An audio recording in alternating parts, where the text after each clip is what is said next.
For most of my years, I sought my idea of a spiritual teacher to provide me with the truth, that rarefied being, flawless and wise, who could give me the connection to the Absolute that I imagined I was living uncomfortably without. In the end, much to my dismay, I repeatedly found my appointees inadequate. Over and over, I concluded that I had not found the right person, but I have come to realize that it was the right perception that I was lacking. Not that my efforts were in vain. I am thankful for them. Obsessively staring into the mirror, trying to focus on the horizon, can induce profound results. The horizon perceived is not outside of ourselves.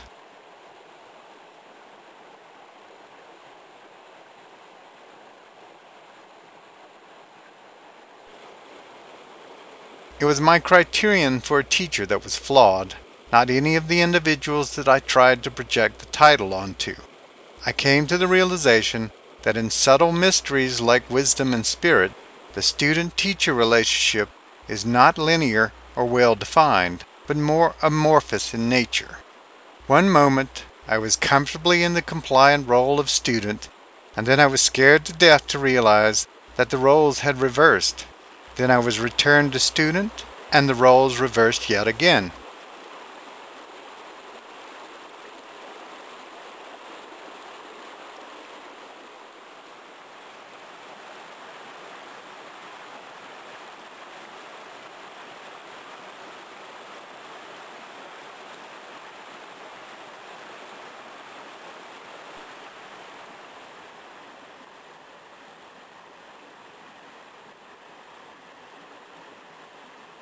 Many of my best teachers, those who have given me lessons that have remained significant in my belief system, are people I no longer allow to have an active part in my life. There are two distinct reasons for this.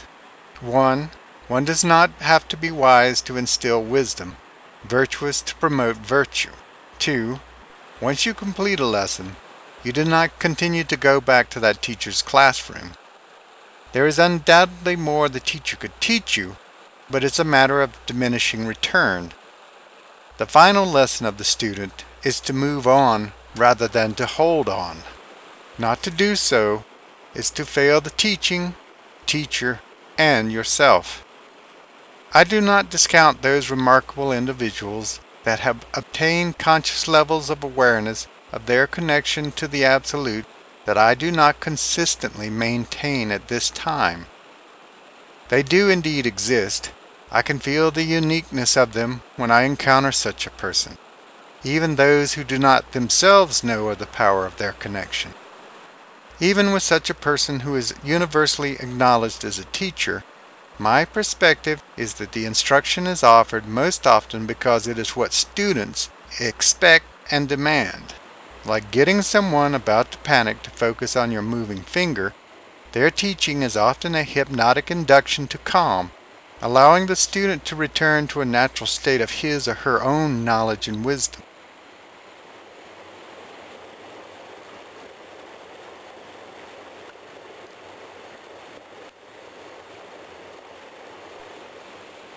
The real change comes about within us from spending time in a higher vibrational field.